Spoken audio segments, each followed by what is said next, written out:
გმირის დღე ამ სახელწოდებით გაიმართა შეხვედრა თელავში, რომლის ინიციატორი ქალთა და ბავშვთა საკითხებზე მომუშავე პარლამენტის დროებითი კომისია. ღონისძიებას თელავის მუნიციპალიტეტის საჯარო სკოლების მოსწავლეები და პედაგოგები ესწრებოდნენ, რომელთაც მოისმინეს ლექცია თემაზე წმინდა დიდმოწამე ქეთევანის ცხოვრება და განვლილი გზა კახეთის დედოფლობიდან მოწამებრივ აღსასრულამდე.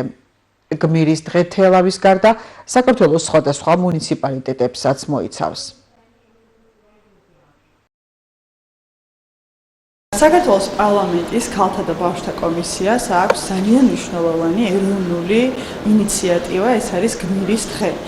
გმირის დღე მოიცავს რეგიონებს მთელი საქართველოს მასშტაბით და გულისხმობს მთხრობელი ისტორიკოსების მიერ სკოლის მოსწავლეებისათვის იმ ადგილობრივ გმირის შესახებ მოყოლას ისტორიისა, რაც სკოლის სასწავლო გეგმის მიღმა არის და ძალიან მნიშვნელოვანია ის, რომ ჩვენ ყველამ და განსაკუთრებით ჩვენმა მომავალმა თაობამ იცოდეს საკუთარი მხარის, საკუთარი ქვეყნის ისტორია და ისტორიული გმირების შესახებ ინფორმაცია, რომელიც კიდევ ერთხელ შეუწყობს ხელს როგორც ეროვნული თვითშეგნების გაღრმავებას, ასევე მნიშვნელოვანია ის, რომ იქნებიან ეს გმირები მათი სამაგალითო ნიმუშები იმისათვის, რომ ჩვენი მოსწავლეები იყვნენ არა მხოლოდ ცოდნა ჰქონდეთ მიღებული სასკოლო განათლების, ასევე მნიშვნელოვანია, რომ ისინი იყვნენ პასუხისმგებლიანი მოქალაქეები იმისათვის, რომ კიდევ უფრო უკეთეს ქვეყანაში ვიცხოვროთ.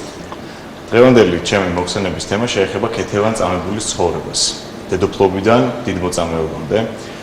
ქეთევან დედოფალი ნათელი მტკიცებულებაა იმის, რომ გმირობა არის ცხოვრების წესი და არა შემთხვევითობა.